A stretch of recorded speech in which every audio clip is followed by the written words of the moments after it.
Hey everybody, welcome to Popcorn Robot. We're your hosts. I'm Matt. I'm Josh. How you doing?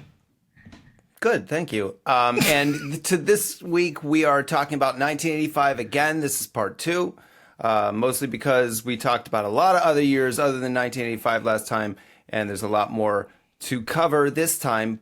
But I thought I'd start it off with a little random thing again. Not as good as the last one. Or yeah, not? But no, just like a random thing to start it off with. Okay, let's hear it. Okay, so do you get songs stuck in your head, right? All the time. Everybody does. Do you have any songs that are stuck in your head that have been stuck in your head for like decades or more that just won't leave? Yeah. Because for me, it's the Jurassic Park theme song. It's like your go-to? I think it's not my go-to. I'm not choosing it. It just happens. No. I mean, like, if you're just randomly walking down the street, that song will pop into your head. Yeah, That's good. What? See, why would you do this to me without me getting a chance to think about it? Because I have one that always goes into my head, and I can't think of what it is. I can't, like, off the top of my head. If you ask me, I can't think of what it is. Because I have like 100 that go into my head. There's Misty by Ella Fitzgerald, which is like I get misty. Da, da, da, da, da, da, da, da, da. I was like, I texted my family. I was like, why? What is this? Does anybody know what this song is? And my mom was like, you played it on piano. You know what I mean? Sing it again, just the way you did, because it sounded like B. Arthur. No, I sang it wrong. I get misty. Da, da, da, do, do, do, do, do, do, do. That's good. That's good. See, I don't know the words because I only knew the piano. Well, I mean, you did it well. Thank you. Very B. Arthur, though. Thanks. Very. That's what I'm going for in general.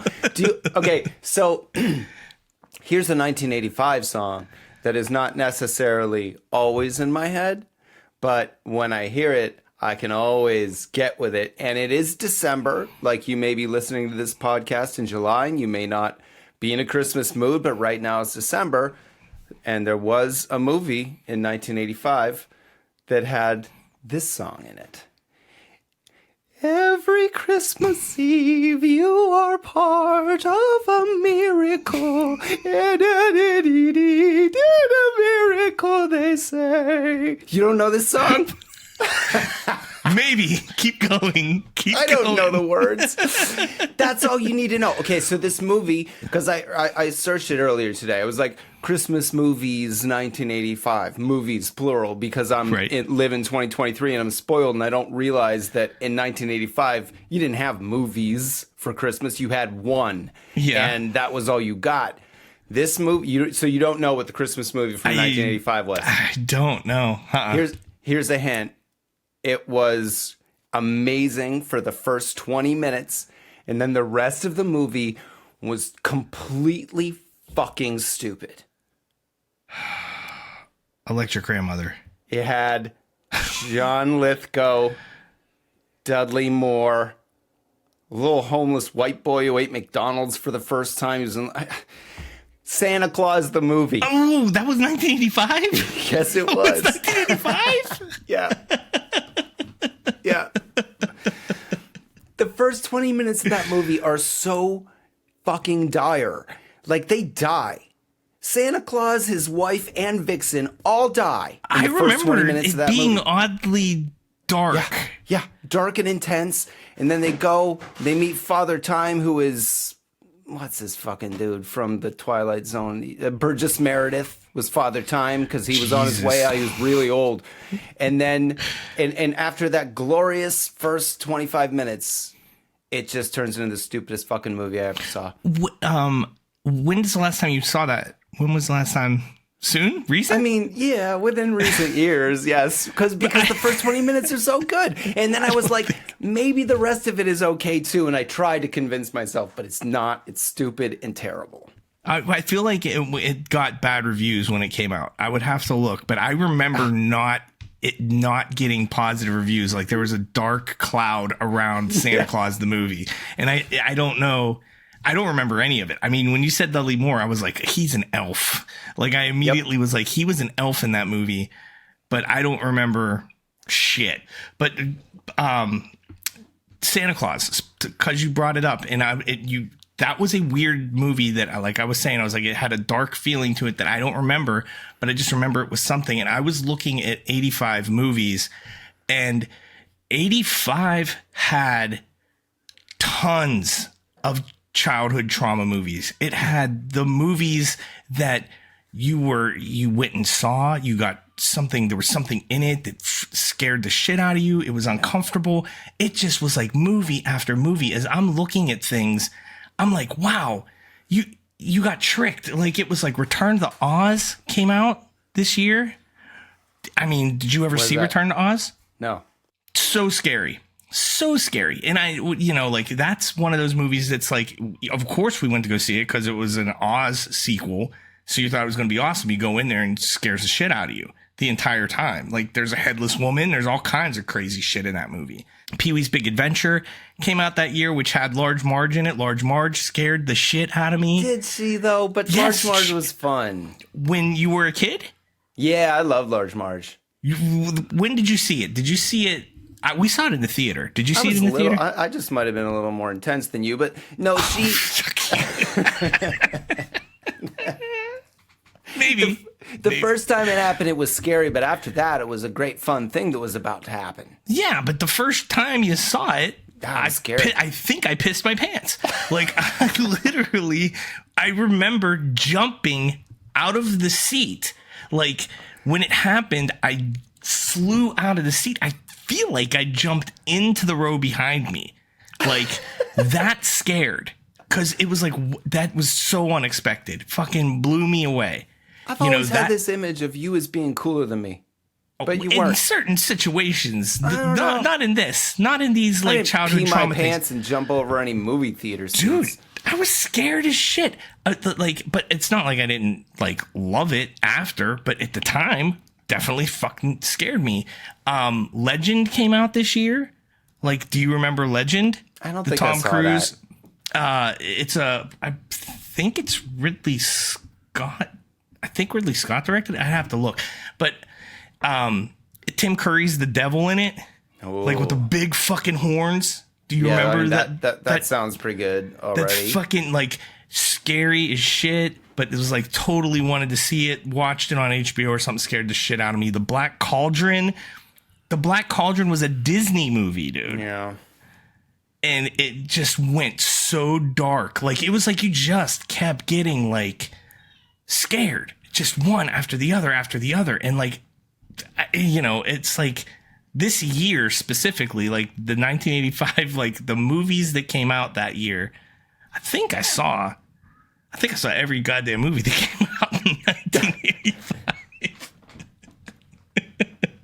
I bet you didn't see Max Headroom 22 Minutes into the Future. No, I didn't. No, I tried to watch it this morning and I got 5 minutes in. Was it a full movie? Or was it just an hour like long? Is it? Was it on TV? It was on like British TV or something. And I this afternoon I was like, I'm gonna watch this so I can be prepared for. And then like I watched 5 minutes of it and it seemed real serious. It looked pretty good, but is it like post-apocalyptic type shit? Like, are they running around in like some sort of military shit? Or I think it was like commentary about like news and media and stuff like that. I feel like I don't know. Something. Maybe there was something going on. I couldn't really figure it out. Did he have a TV show? Max Headroom had a TV show, or did he only have that movie before he like went, worldwide? The movie is what introduced Max Headroom into the world, and it was 1985. Because I'm trying to think, I feel like there was a show that was like very Terminator looking, like the world was like in ruins and people were running around. But I might be completely fucking crazy about that. But Max Headroom is a good 1985 piece. That's probably, honestly, next to Back to the Future, Max Headroom is probably one of the binding pieces of 1985 that like represent what it was, because that was one of those things that just like blew up and huge. everybody was like all about this like robot weird thing that, you know, was what he was doing coke. He was doing sponsorships with Coke. And Yeah, but I think that happened afterward because, like, at first, like, I think he was like a sort of anti-capitalist commentary, and then he ended up a spokesman for New Coke. So I'm not sure what that is. But fun fact, he was not CG. They tried to make him CG, but they couldn't do it. He was just a dude, looked like CG, and as a video editor, I very much respect the video editing in Max Headroom that they made it look like that. Like, that's some real shit. That's 1985 effects, and they are good. Yeah. Like, he really looks like he's computer generated. Like, if you put him up against Lawnmower Man. Oh my God, Lawnmower Man. If you put Max Headroom against Lawnmower Man or like the Def Leppard Let's Get Rocked video or some shit. Lawnmower Man is like a PS1 game. Dire Straits, the blocky dude. Max Headroom had him. He looked great. Looked amazing. And early Max Headroom had, you could see his eyes, but they gave him these contacts that did something to his eyes. It was either the contacts or the lights that hurt his eyes. And so, like, when Max Headroom is wearing black glasses from then on, it's because his eyes were injured. Yeah, that's right. The contacts injured his eyes, and he had to wear the black glasses because the light burned his eyes. Which is wild because I remember pictures of him without the glasses on. I can see him without the glasses. So, like, I mean, if it only happened that one time or whatever before he started wearing the sunglasses all the time, it's weird because I totally remember seeing both, you know, but it was the contacts. He probably was wearing contacts that were like a half-inch thick. Probably. Yeah. You know, like Michael Jackson in Thriller, he had his werewolf contacts were they were huge. Like, they were humongous. He can only keep them in for like certain amounts of time before they had to take them out because they were literally monstrous, thick contacts that they jammed into his eyeballs. Man, the 80s just didn't know how to make so many things that we take so for granted now. Yeah. Even just action figures that we have now that look like the way they're supposed to look. Right. Like, you go back to the 80s and those action figures are just like just a vague interpretation of what they should look like. Yeah, now they're like photorealistic. Well, so, okay, check this out. Commando, Arnold Schwarzenegger, Commando. It's the first R-rated movie that I was allowed to see. I was not. Incredible movie. Alyssa Milano's in it. Ooh. Young. No, but she was like the early first couple seasons of Who's the Boss. Like, you know, she was kind of dumpy.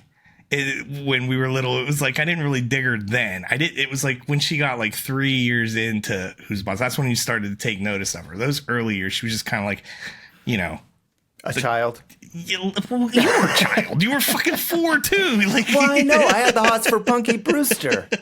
Like, no, but I'm just saying, she didn't. Nothing. It was just a kid, you know. So it's not like a big deal that she was in the movie. But, right. But anyways. So I love that movie. I watched it a million times, and I was like praying up and down to find like a Commando action figure. And I was like, they'll never make that. And they had like Rambo. So Rambo, he had a cartoon that was like, which was weird in itself. That's so weird. That they made a fucking cartoon about Rambo. Because like he was so big, like among kids. I feel like it was Rambo too, because Rambo, the First Blood.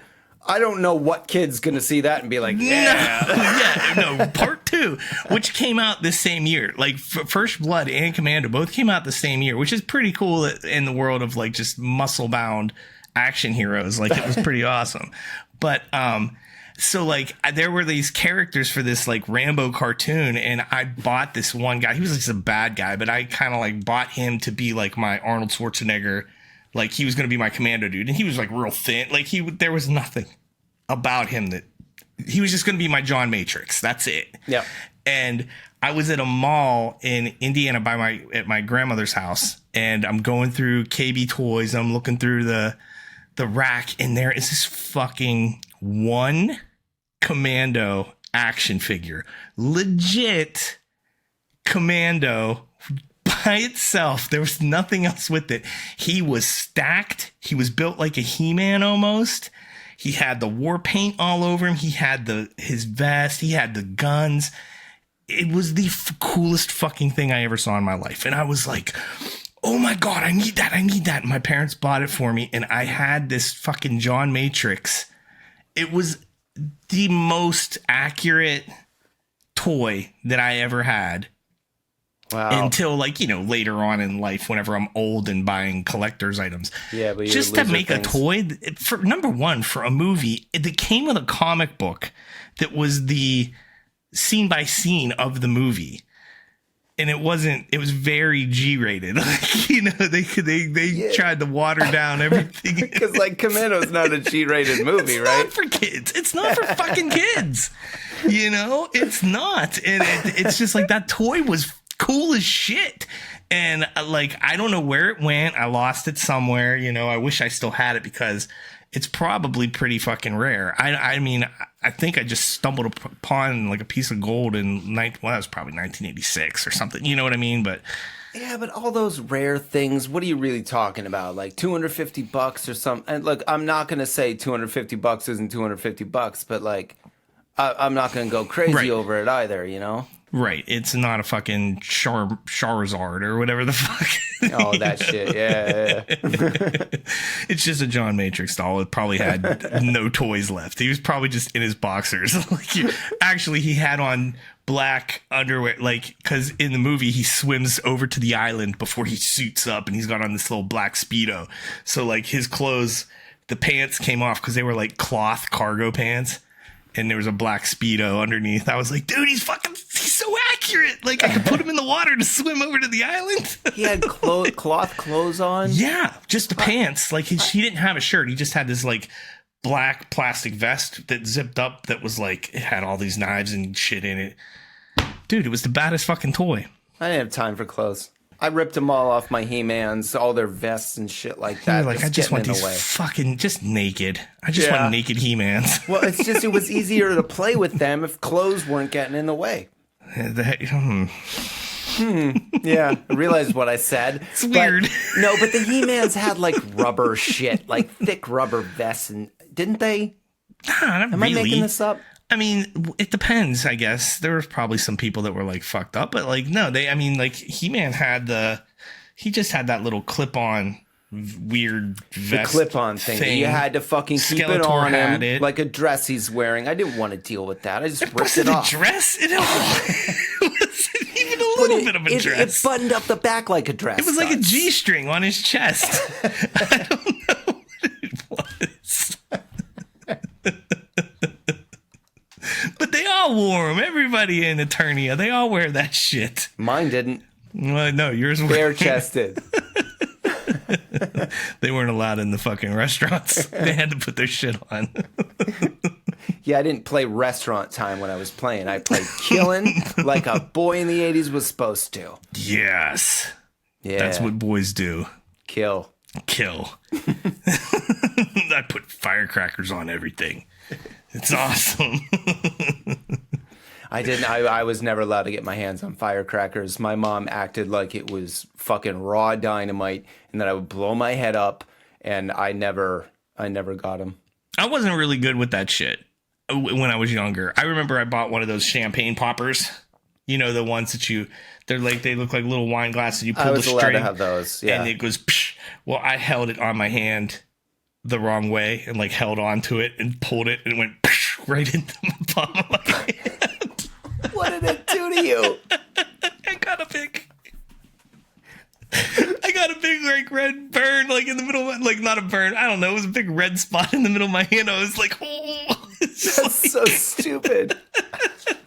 First timer, man. I never even saw it. I didn't know what the fuck it was. I was like, I hold on to this. I'm holding the bottle against my hand, and I pulled the string. Didn't know what it was gonna do. Pow! Right into my hand. You live and you learn. That's what happens.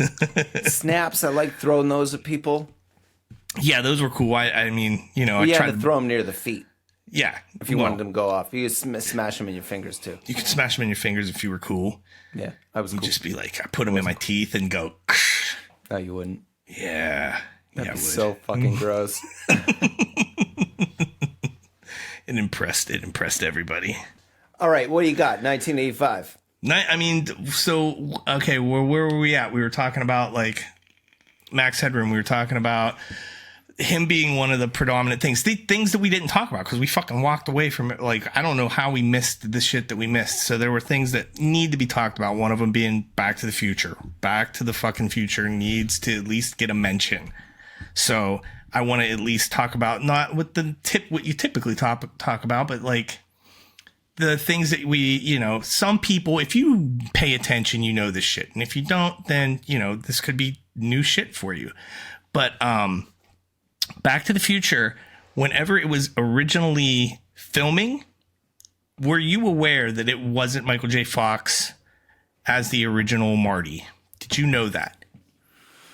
I don't think I did. I mean, it's hard to say because, like, you hear all these screen tests. I think I'm thinking of Star Wars screen tests, so I don't think I knew that. So originally they wanted Michael J. Fox. Michael J. Fox was doing Family Ties right now. He was bomb, and I think he was doing Teen Wolf also at the same time. And they were like, "We can't give you him. Sorry, it's not going to happen. Whatever." And they were like, "Okay," so they wouldn't cast somebody else. Well, they cast Eric Stoltz. So Eric Stoltz was Marty McFly, and they filmed 80% of the movie with him. And he was, they'd look at their dailies at the end of the day and be like, something ain't right. This kid ain't right. Because he was he's one of them, those fucking method actors. Okay. So he's like, he's like, it only wants to be called Marty. He does if you said Eric, he wasn't responding. He was only talking like, and there's Back to the Future? Yes. And there's this interview with Biff that I just watched recently where it was like, Eric didn't want anybody to talk to him unless it was Marty. He was in character the entire time. The only person that he would be out of character with was with his mom because he wanted to fuck her, which was Leah Thompson. Oh, yeah. Sounds like everybody else. But everybody else. Sounds right for maybe a method actor. It was Marty. And so, like, they were saying that, like, initially, whenever they first did their first table read with him, that at the end of the read, everybody feels real good. Everybody's like, this movie's going to be great. And he was like raising questions. He like had his hand up. He's like, I think this movie is very traumatic. And everybody's sitting there like, what? And he's like, well, he's going back to a life that he doesn't know. He has this entire life that he had that he'll never get back. And all his memories are with some other family. And I think it's really traumatic, and just like killed the room. He was ahead of his time. He should have been born now. Immediately, everybody was like, oh boy. And so they filmed, and he was playing it very serious. Like he's in trouble more than like just kind of like bumbling through it, you know? And so they were watching the dailies and being like, fuck, we don't know what to do with this guy. And they fucking fired him. And they managed to get Michael J. Fox. And the only way they could get him is if he did his Family Ties was the top priority. So he had to do Family Ties and then go straight from the Family Ties set to the Back to the Future set. And they would film at night for most of his shit. As much as they could film at night, they would, because he'd do middle of the night and then drive back. He'd sleep on his way back to Family Ties in the morning, and he would do Family Ties. And that's how he managed to do Back to the Future. But there's still clips of Eric Stoltz in the movie. Like, I kind of want to see it. It's weird. It's like there's scenes like in the DeLorean, like driving, that Eric Stoltz, they didn't refilm that, you know? And Biff said that the punch that he gets in the malt shop whenever he's like, that's Eric Stoltz's fist. Like, oh, hitting Biff. Yeah. Like there's just things that were, it's very interesting. But so like, yeah, he got canned. And I just think that that's crazy because I've never heard of, I mean, I guess it probably happens every now and then, but I think we'd probably hear about it more often than not. But to film the movie and then be like, you know what? We got to refilm this we got to redo this whole movie. You know? Yeah. Well, back then, I mean, like now you'd have people like sneaking photos of the set to leak on, you know, on social and stuff. Like you didn't have that then, so I guess they could get away with that. But I mean, part of me does want to. I mean, I do like Eric Stoltz. He sounds like a pill on this particular project, but I do like him, and I would like to see, in a weird way, his interpretation of Marty McFly. I don't think it's the Marty McFly I want to keep in my memory. There's dailies. You can see it. There's like the scene, that first scene he sees George McFly at the malt shop, wherever he's like sitting there next to him, like, and George is like, what? Like what? Like, you know, like that moment. Like there's that scene, and you know, it's funny that like when you're in a movie with Crispin Glover, who I've heard is a little weird. That Crispin Glover is not the one. It's Eric Stoltz is the one. He's the weird one, right? Because that's what I was, like. As soon as you said Crispin Glover, I was like, well, yeah, the two of them. I mean, father and son. Right. I guess I get it. Yeah, but it's crazy. So like, I thought that was kind of something interesting. And then he did Mask, and I don't know if he did Eric Stoltz. I don't know if he went from Back to the Future to do Mask.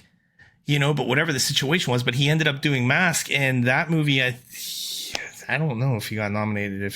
I'm assuming he got nominated for Academy Award for that movie, but I just think it's crazy that, you know, he went to that, you know, and Michael J. Fox went from Teen Wolf to Back to the Future. Well, I mean, it's appropriate. Yeah, and there's Mask is where he belonged.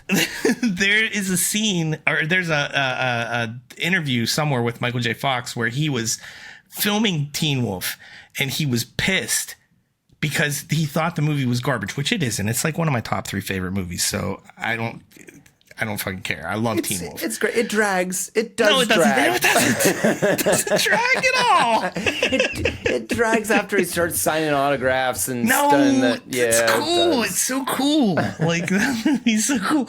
But he says, like in the interview, he was like, you know, I'm over here doing a werewolf movie, and down the street, Steven Spielberg's making like a real picture, and like was really like ramped up about the fact that he couldn't do Back to the Future, and then he ended up getting to do it. So I thought that was pretty cool.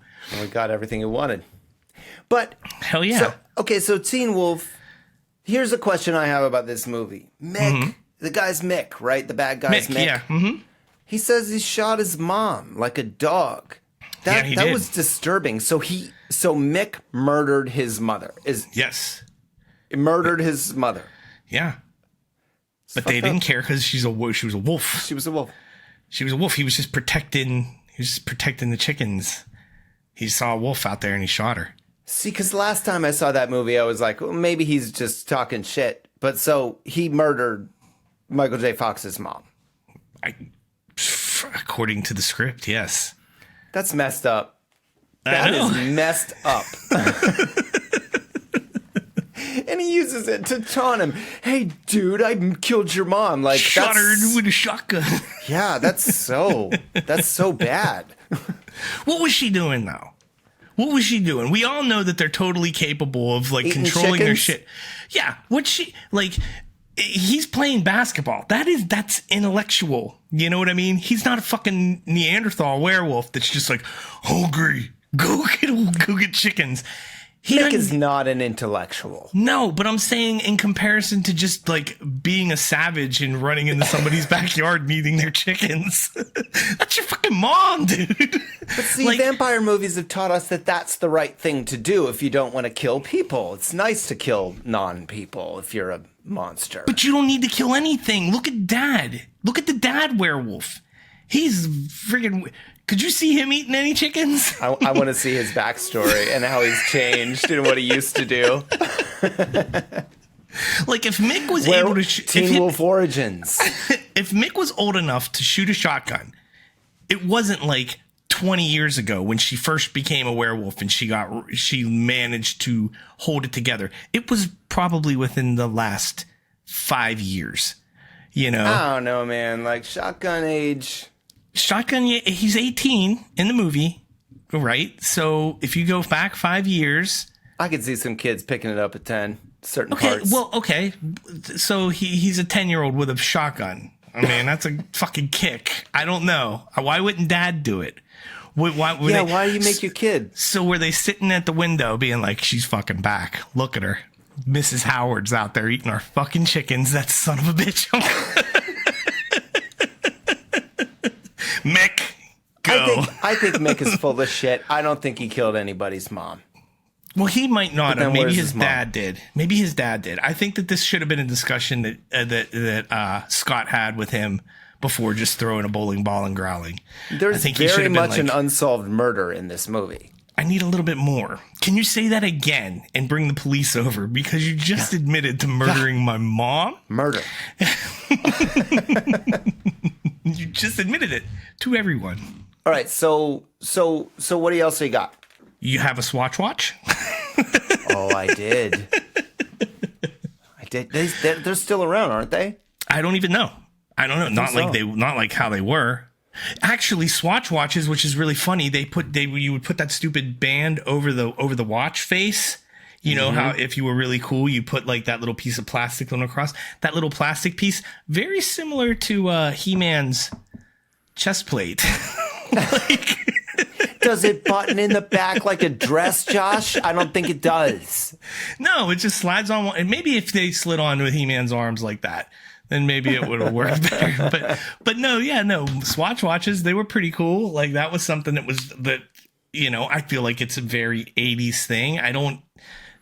Swatch might make shit, but they don't make them like that anymore. Was Swatch 80s or was it 90s? Because I feel like I had my Swatch in high school. You might have, because I wasn't cool. Not cool. You might have been like, I got this really cool Swatch watch with my Trapper Keeper, and everybody was like, "Bro, Trapper Keepers not in high school. Cool. Not in high school.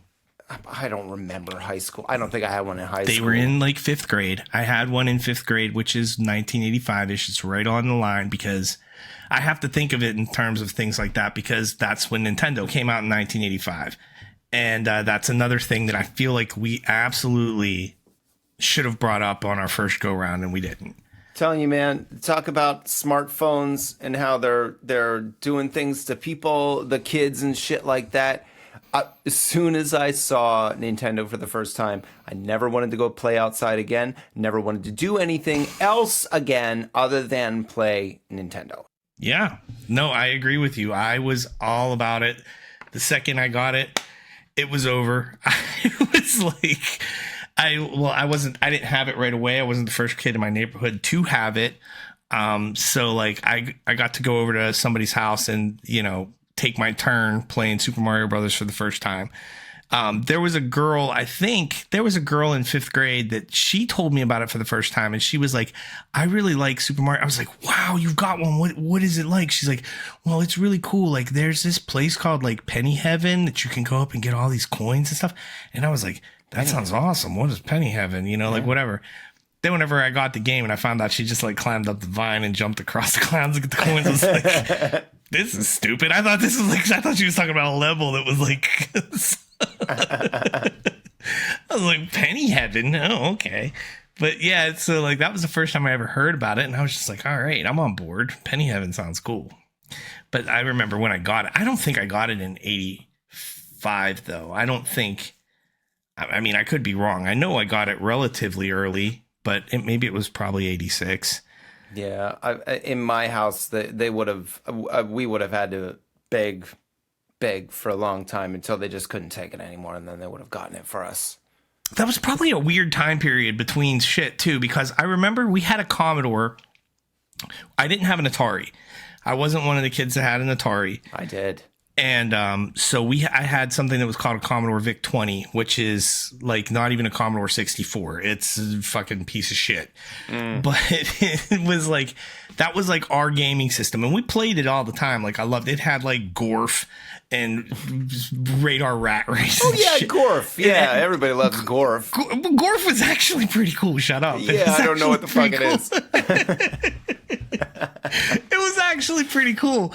But we had that, but then I feel like somewhere between like like in 5th grade, we moved to a different house. I don't think we had any sort of video games until we got the Nintendo. But Dude, Kung Fu, I played it on a computer first, on like an Apple II or something.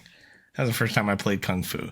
you had an Apple II? I didn't have an Apple II. My neighbor did. Oh, And so like I played it on there. So whenever I saw it was on the Nintendo, I was like, that's awesome. I want that game. That game was so fun. That wasn't though. It sucks. Yeah, it was. You just run around and punch and kick. That is still all I want to do. You can watch a speed run of that game, and I think it's like 4 minutes. I mean, I guess that's how Super Mario Brothers is like that.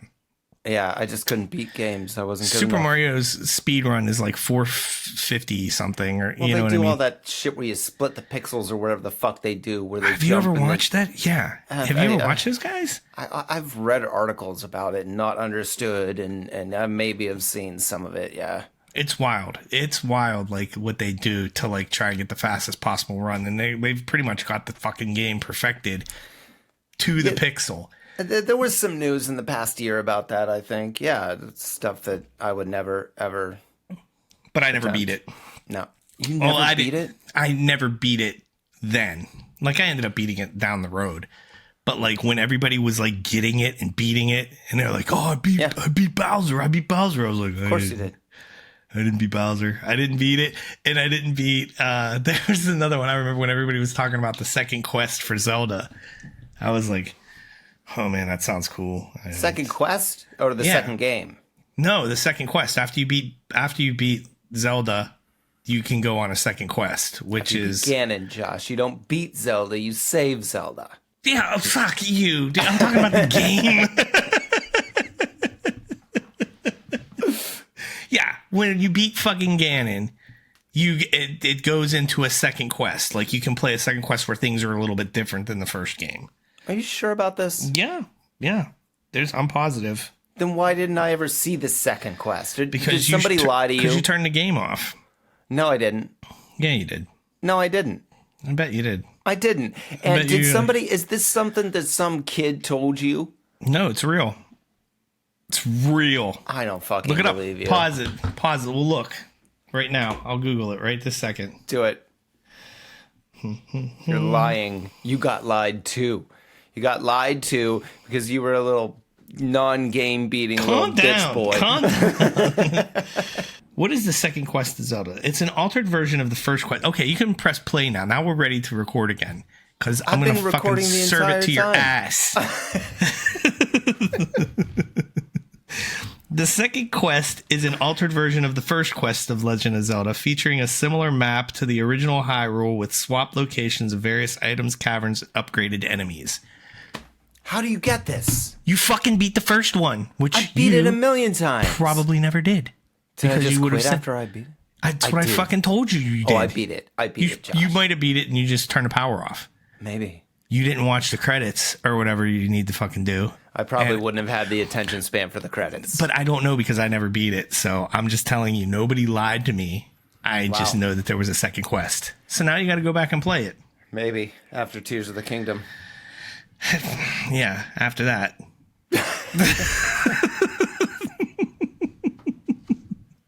It's going to take me 10 years to get through that game. I'm so sorry. I hate the fact that I'm not a Nintendo fanboy anymore. I'm just not. I wouldn't call myself a fanboy. I would. You have a fucking Zelda or a Link hood. Oh yeah, well I got a cosplay Halloween Link hoodie. Yeah, sure, I have that. I do. Yeah, so I mean, if fanboy requirements have some sort of cosplay involved, I think that you were part of that. I don't wear it for cosplay. I wear it sometimes on Halloween as a jacket. You wore it out of the house on not a Halloween day. Yes, no, I have not. No, I have not, Josh. I distinctly remember you sending me a selfie of you out in the middle of the street in a Zelda outfit, in a Link outfit. It was in my backyard. Does it piss you off that I keep saying Zelda? No, I don't care about that. I think it's funny. I think it's funny that it might piss someone else off. It's not Zelda, dude. It's fucking Link. Right. Whatever. Link is the princess and Zelda is the hero. Everybody knows that. Yeah. Everybody knows that Zelda is the hero. That's why it's called The Legend of the Hero. So anyway, let's go back. Talk about some other stuff. You got anything that you want to throw out there before I hit you with the breaking and popping? No, actually. Let's go with that. So it's another thing. That's another thing that we didn't talk about. And for in '85, this was fucking important. So in 1984, a movie called Breakin' came out, right? And Breakin', actually, let's take it back to I think when Flashdance came out. When Flashdance came out, there was a moment in Flashdance where there were some break dancers on the street, and it was like the first time that like the normal people in the middle of the country that don't know shit saw breakdancing, right? And that like little moment in the movie kind of sparked this like, what is this? Meanwhile, shit's been happening on the coasts for years, you know, but like this was the first time that it was like seen. So it kind of got a little mainstream. Well, they decided to make a movie about breakdancing and they made Breakin'. Breakin' was so awesome and so cheap to make, apparently, that they made the sequel. And it came out at the end of 1984. So there were two Break-ins that came out in 1984. In 1984? Yeah. Breakin' 1 and Breakin' 2, Electric Boogaloo. Both We're talking came out. about 1985. I know, but I'm getting to it. Okay. So, because of that, I watched those movies all like crazy in 1985. And I took breakdancing class. Oh, you did? I took a breakdancing class. How old so you were like 8? No, yeah, something like that. Wait, let's do the math. 8. Yeah, okay. Thank you. Yeah, you're welcome. So yeah, I was in probably, I guess that's third grade. Third, fourth, whatever the fuck it was. Now I have no idea what grade that is. But yeah, so my sister was taking like, you know, tap class or some shit or in gymnastics, and I wanted to take breakdancing class because they had one there. So I learned how to breakdance. So I started to get really into breakdancing. And there was this thing that came out. It was on TV. It was Alfonso Ribeiro. And I think we've had this discussion before where Alfonso Ribeiro, you didn't know who the hell he was. Yeah, can you remind me of who he is again? So Alfonso Ribeiro's Carlton from Fresh Prince. Yeah. Right. But he also was very popular back then he was on like Silver Spoons. And he was Ricky Schroeder's friend on Silver Spoons, and he was also in the Pepsi commercial with Michael Jackson, where Michael's dancing in the street, and there's this little kid that's impersonating him, and he's doing all these dance, you know, he's doing Michael's moves. That's Alfonso as well. So like Alfonso, because he was kind of known as like the cookie cutter breakdancing kid, he put out this thing that was called Alfonso Ribeiro's Breakin' and Poppin'. And it was a breakdancing set like that you could order on TV. And it came with, you know, a poster and a booklet that showed you how to do breakdancing moves and a record that was filled with like fucking those old like breakdancing like jams, like shit that's like people, Ollie and Jerry, people that you've never heard of. They were only know them if you. The songs are very specific, and a big ass cardboard, because you needed cardboard to break dance, right? You didn't just break dance on the cement. You needed cardboard to put down. So wasn't it linoleum or something? Or you could do that. I mean, if you were cooler. But, you know, like if you were just trying to be like whatever. I only breakdanced on linoleum. Yeah, because you were fucking fancy pants. I didn't breakdance ever. Some people just had regular cardboard. But then me, I stepped it up a notch because I wanted to be fancy, but I didn't want the linoleum. So I got this giant piece of cardboard with Alfonso Ribeiro's face plastered right in the middle of it. I'm just picturing Carlton's face. It's like on the corner. It's not right in the middle of it. It should have been, though. It should have been right in the middle of the goddamn thing. But it was like this big piece of cardboard, and I would fold it up. I'd take it, inside, outside, wherever I was going to break dance. I'd throw it down. I'd put my record on, listen to White Horse. Like, do you remember that song? It was like, don't ride the white horse. Boom, boom, boom, boom, boom. Boom, Was boom, that about cocaine? Boom, boom. Yeah, I think so. Oh. And it's like, I don't know. It's an awesome song. Well, don't ride the white horse. And what's that? I mean, it's good. It's a good message. It's good to ride the white horse when you're 8 years old. It's great. Like it really rings true to the suburban 8-year-old. But yeah, no, I had that thing, and that was awesome because that was just one of those weird fucking things that you can find it if you Google it. You can still find shit on it, but like, I wish I would have kept that, but it's cardboard. It fell apart. It was a piece of shit. I'd probably Can you imagine what that would look like? That right now, it'd be like all wavy and stuck together, and I would kill. I would kill to have that right now, just so I could. I mean, you know how hilarious that would be to have Alfonso's face on a piece of cardboard, like sitting out in the garage, just getting oil on it, but it's just Alfonso's face. What is that? Is that why he danced around on Fresh Prince sometimes? Yeah, but that wasn't, he can dance. The kid could dance, like, for sure. Like back then. He's not a kid anymore. Back then. Oh my God, sidetrack. Guess what? I just saw a TikTok video yesterday of Kid and Play. Kid and Play nowadays, okay? And they were at some weird concert that would they were up there, they were rapping one of their old songs and they're doing a kick step and they're all like, they're trying to get the lead out, like they're doing it like real rusty. And like the caption was like, Kid and Play looking like adult and work.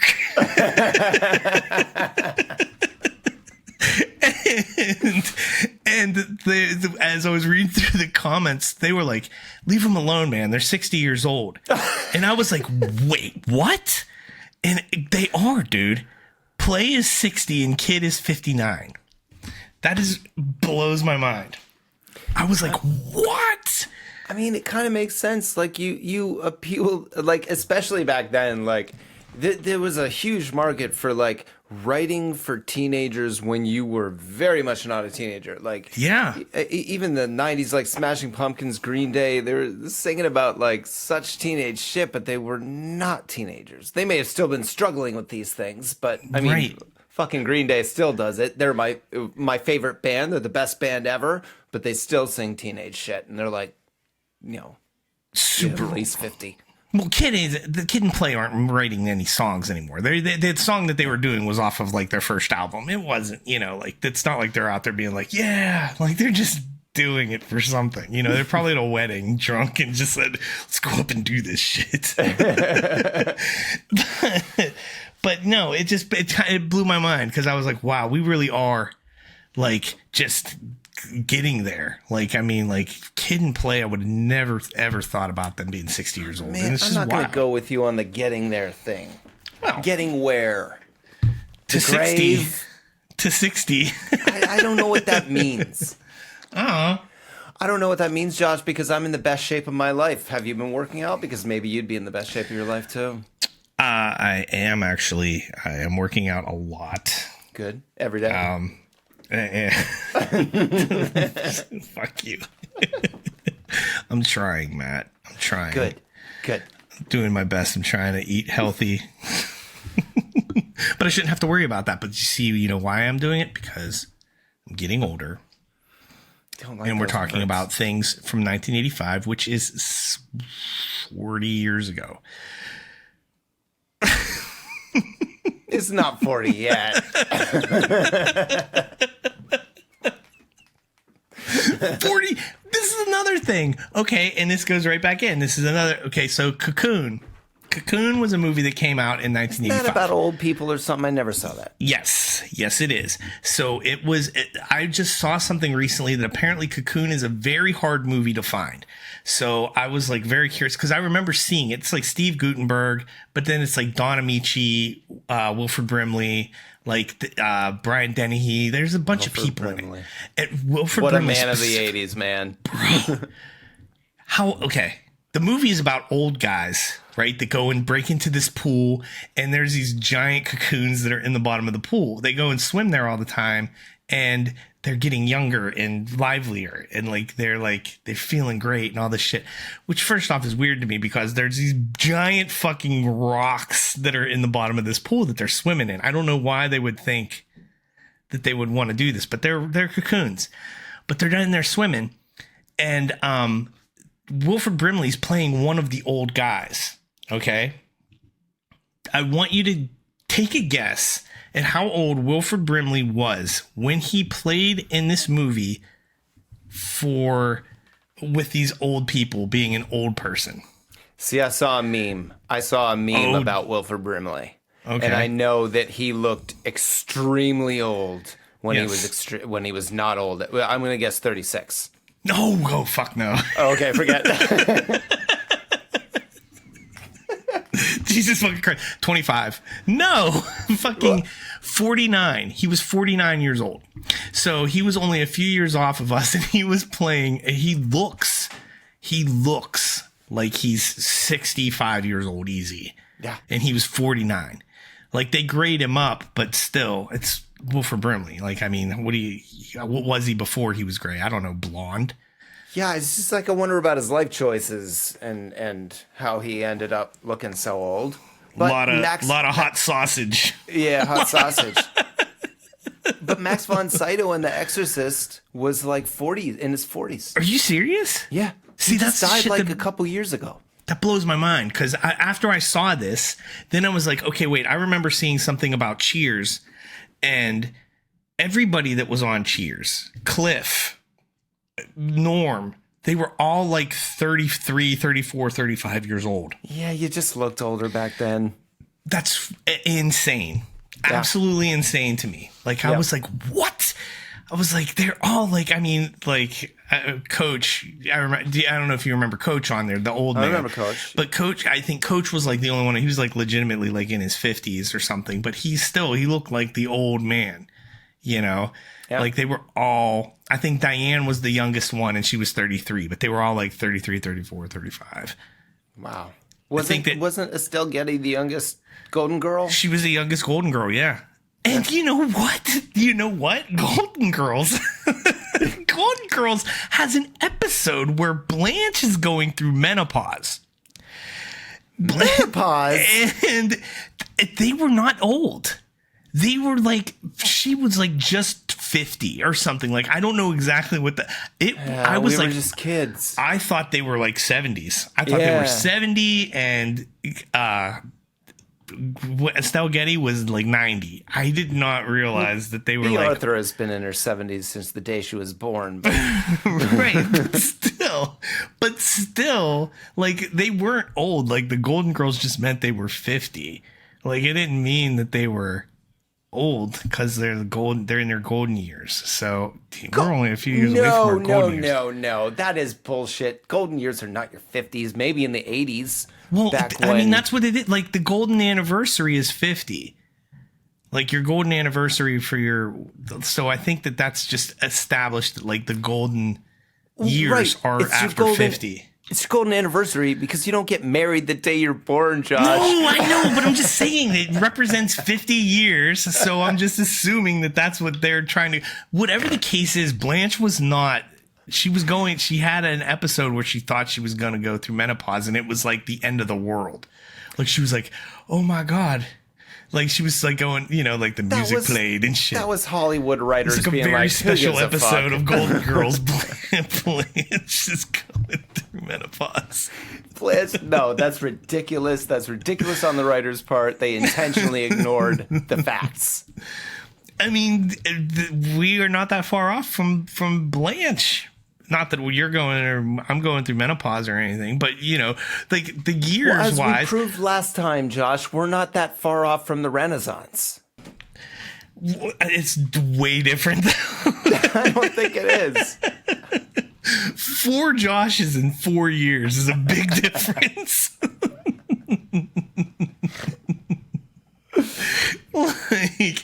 like it's crazy. It's crazy. You may be entering your golden years, but I'm going to keep dyeing my hair. So I won't do that. I won't do that. I won't dye my hair. I won't dye anything. I'll just let it go. Like, if I get purple, If I get Purple.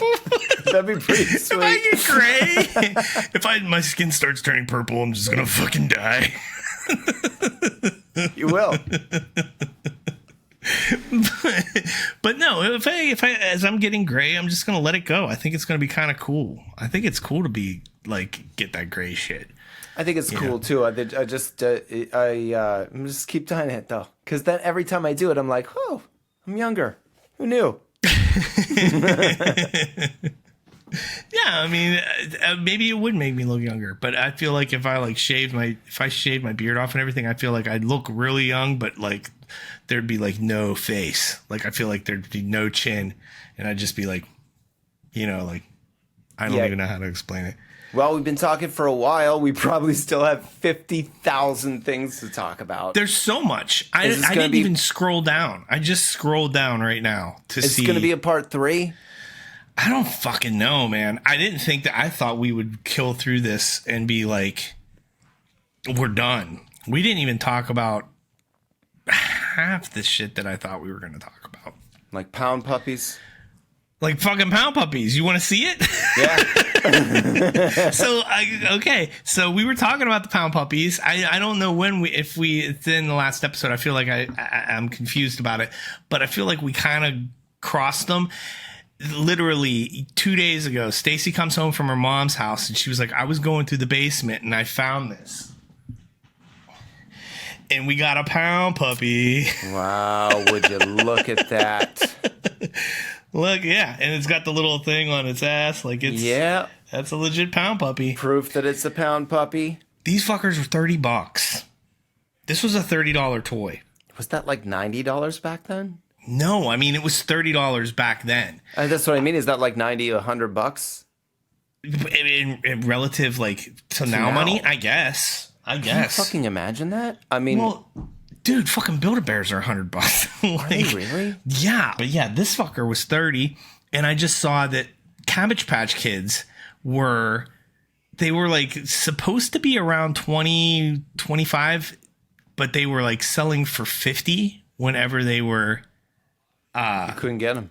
Yeah, because people were like, it was like high demand, so they were selling them for like $50. And that was everything from that time.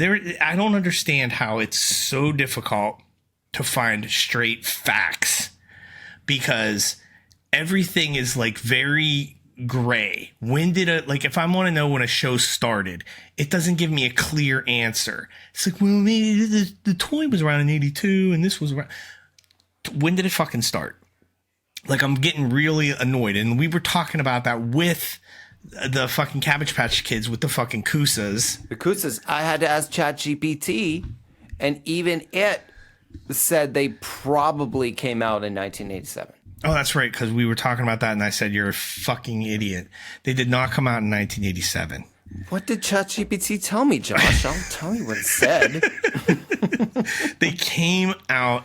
I saw something that said, I actually saw one on Etsy or eBay or something, I don't know what the fuck it was, that said that it was from 1984. I know it wasn't initial launch. I know that, but I have no idea when they came out.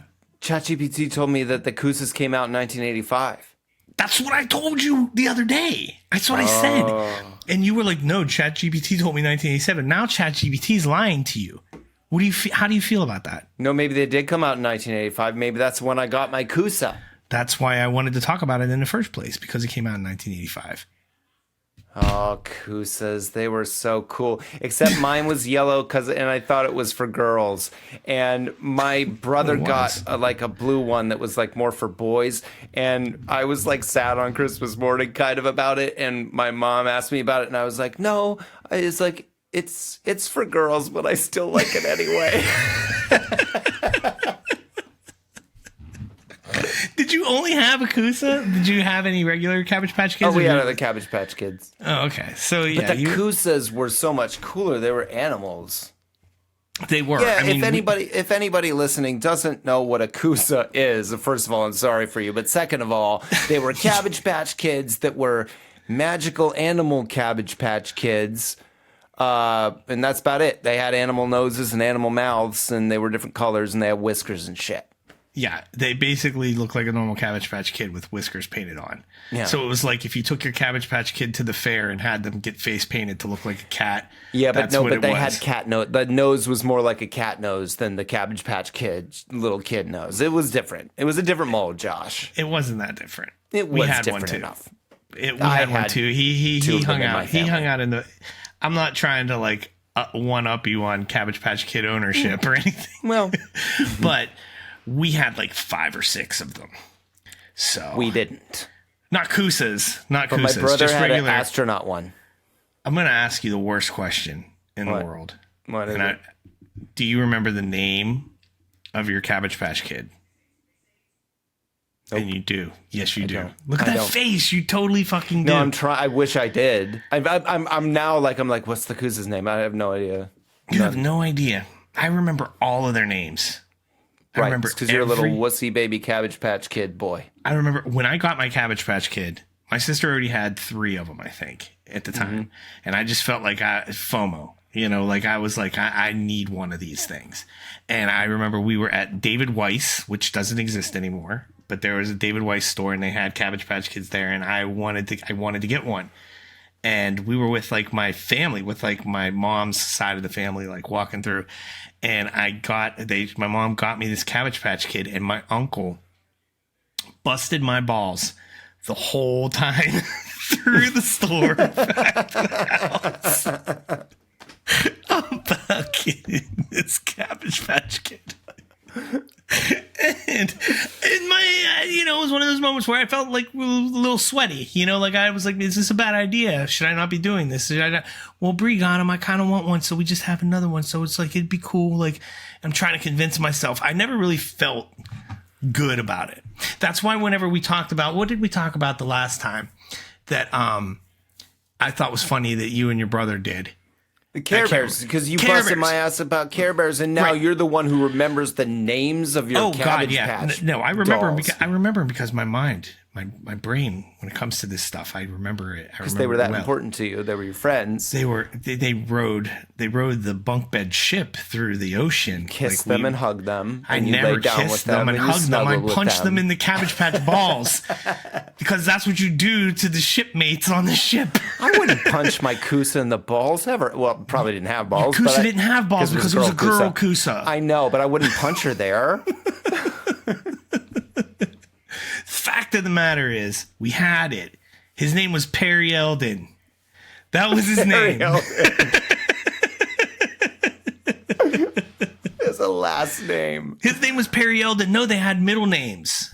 So it was like, because they were birth certificate, you were adopting them, which is right. weird as fuck. Yeah, that is which was weird. weird as I just was looking at this It's a lot of responsibility. I was like, oh my God, these kids you're adopting them. Like they're like, that's weird. It comes with a certificate of ownership that you're like, yeah, this is my kid, And so like you could change the name if you wanted to, but like I had Perry Eldon, my sister's first one. I think it was Gretchen Alice, I think was hers. Then she got another one that was named Angelita Pamela. And then she had Tommy Werner, I think was the other one. Like the sound of that. No, it sounds like, I think he was a producer on the Cosby Show. I feel like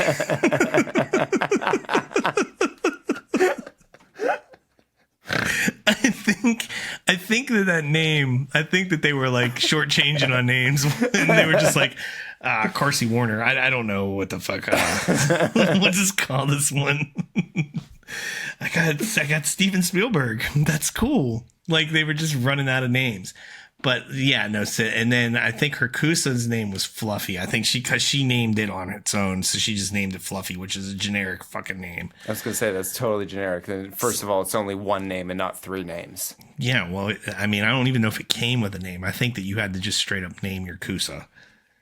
Why don't you adopt them? Because they're animals. They're less than Cabbage Patch Kids. I think so. They don't grow in the same. They don't grow in the same Cabbage Patch. Where do they grow? Off to the side in the soiled ground in the fucking pet cemetery. They all grow in the same in the pet cemetery.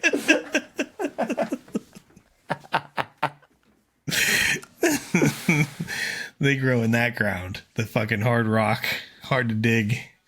That's where those ones pop They're up. sweet little animals. They don't come from the hard rock. Could you imagine?